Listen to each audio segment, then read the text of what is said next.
দাদা ভাই, তো এই যে আপনাদের এখানে হুট করে পানি বাইরে গেল, আপনারা এখন কেমন আছেন? আছি ভাই, পানির নিচে কাঠের তলে, করার তো কিছু নাই, ফসলের জমি সব গেল রসা তলে। এই যে খেতে খেত তাও গেল, ওই যে বাস গেল বাইশা ইন্ডিয়ান পানিতে।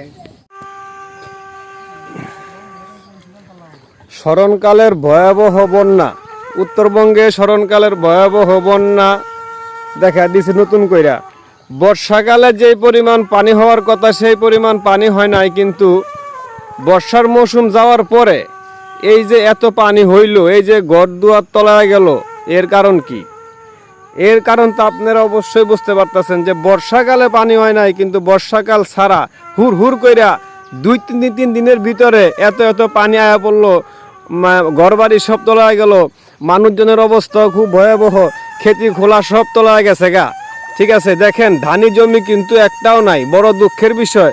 কৃষকরা যেই ধান ফলাইছিল একটা জমিও নাই, সব তলায় গেছে। যত দিক তাকাইবেন ওর দিক শুধু ধানি জমি আর ধানি জমি, কোনো জমি কিন্তু নাই। এখন শুধু দেখা যায় খালি বঙ্গোপসাগর, আটলান্টিক মহাসাগরের মতন পানি, আর যেই পরিমাণ স্রোত যাইতেছে দেখেন। ধান খেতি করছিল সেগুলিও নষ্ট, অন্য অন্য কৃষকরা ফস কৃষি করছিল, এই যে একটা ফস কৃষির জমি এটাও শেষ হয়ে গেছে গা। বাড়ি ঘর সব, রান্নাঘর সব তলায় গেছে গা, রান্না করে খাওয়ার সুযোগ নাই, থাকারও সুযোগ নাই গা।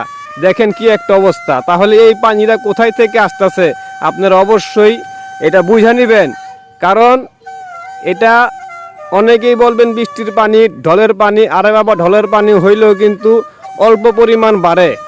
এটা ইন্ডিয়ার থেকে পানিটা সরাসরি আসতেছে, একেবারে ইন্ডিয়ার থেকে সরাসরি আইসা এই যে আমগো বাংলাদেশে উত্তরবঙ্গে অবস্থা ভয়াবহ। এর আগে নোয়াখালী ফেনীর অবস্থা কিন্তু ভয়াবহ ছিল। এখন এই যে উত্তরবঙ্গে যারা আছে, যে সমস্ত জেলাগুলি নেত্রকোনা, সুনামগঞ্জ, এই অঞ্চলগুলি কিন্তু এখন অবস্থা খুবই ভয়াবহ। দেখেন যেদিকে তাকাইবেন সেদিকেই শুধু পানি আর পানি। তো যে পর্যন্ত মনে করেন যে চিস্তার সমাধান না হবে, ঠিক আছে, সে পর্যন্ত কিন্তু আমাদের উত্তরবঙ্গের মানুষের এই দুঃখ দুর্দশা কিন্তু থাইকে যাবে একমাত্র পানির কারণে। দাদা ভাই, তো এই যে আপনাদের এখানে হুট করে পানি বাইরে গেল, আপনারা এখন কেমন আছেন? আছি ভাই, পানির নিচে কাঠের তলে, করার তো কিছু নাই, ফসলের জমি সব গেল রসা তলে। এই যে খেতে খেত তাও গেল, ওই যে বাস গেল বাইশা ইন্ডিয়ান পানিতে। দেখছেন নি তারা কি বলতেছে? কারণ খেতি খোলা সব গেছে গেছে ভাইসা, সব নাকি রসার তলে গেছে গা, ঘর দুয়ার সব তলে গেছে, গরু বাছুরের অবস্থা খুব ভয়াবহ। আচ্ছা, এরকম পানি কি বর্ষাকালে হয়েছিল? না, বর্ষাকালে এত পানি করতে হইব? বর্ষাকালে তো ক্ষেতের মধ্যে পানি উঠে নাই, এখন তো ক্ষেতের উপরে জমি, ফসলের উপরে 6 হাত পানি। তাহলে এই যে বর্ষাকাল ছাড়া এত পানি হয়ে গেল, এর কারণ কি? এই যে পানি হইতাছে, এটা কি আপনারা অন্য বুঝছেন না? এটা কি বুঝার অন্য বাইরে হয়েছে? এত পানি করতে আইতাছে, হ্যাঁ, যা করতেছে ওই ইন্ডিয়ারা, ওই পানি সব সাইডে দিছে। ওনা দেখা যায় আমরা উত্তরবঙ্গে সব বাসায় নিছি, অন্য কি আপনারা বুঝার বাইরে হয়েছে? অন্য বুঝে হাসছেন না? এটা আমরা তো জীবনের সব শেষ যা আছে, গরু বাছুর ধান খেত যা আছে, ঘর বাড়ি সব তো রসা তলে করে বাসায় নিচে দেখেন, সাই দেখে অবস্থাটা। তো দেখতেই পারতেছেন কি বলতেছে যে পানি কিন্তু এটা বর্ষাকালের যেরকম পানি ছিল, যেরকম বাড়ার কথা এরকম কিন্তু বাড়ে নাই বর্ষাকালে, কিন্তু বর্ষার মৌসুম ছাড়া কিন্তু পানি বাড়তেছে, এবং এটা ঢলের পানি না।